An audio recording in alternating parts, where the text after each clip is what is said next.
আমি হলো আলু লাগাইছি মিউজিকা।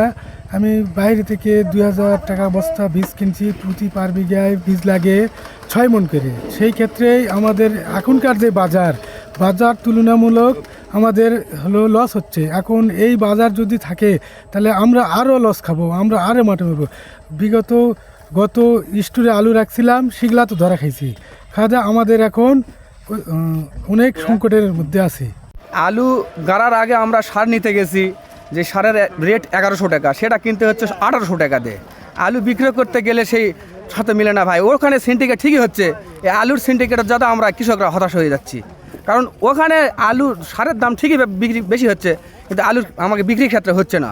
এক্সট্রিম মশার কয়েল প্ল্যান্ট ফাইবার দিয়ে তৈরি, তাই সহজে ভাঙে না, সুগন্ধিযুক্ত ও নিরবিচ্ছিন্নভাবে চলে। ডেঙ্গু চিকুনগুনিয়া বাহি সহ যে কোনো মশার বিরুদ্ধে দেয় এক্সট্রিম সুরক্ষা। সারের দাম প্রচুর ডবল কিনা রাখছে আমাদের। এই সব কিছু খরচ করে আপনার প্রতি বিঘা খরচ হয়েছে 30 থেকে 35,000 টাকা।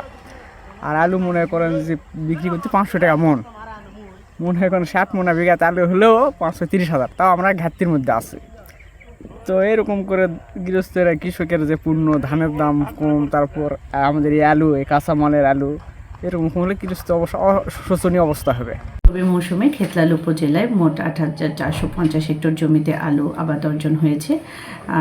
তারই ধারাবাহিকতায় আমাদের বর্তমান সময়ে কারেজ, বাড়ি আলু 86, সানশাইন, মিউজিক সব জাতের আলুসমূহের 270 হেক্টর জমিতে আলু উত্তোলন সম্পন্ন হয়েছে। আমরা আশানুরূপ ফলন পেয়েছি। মোট গড় ফলন 65 মণ পার বিঘা পাওয়া গেছে।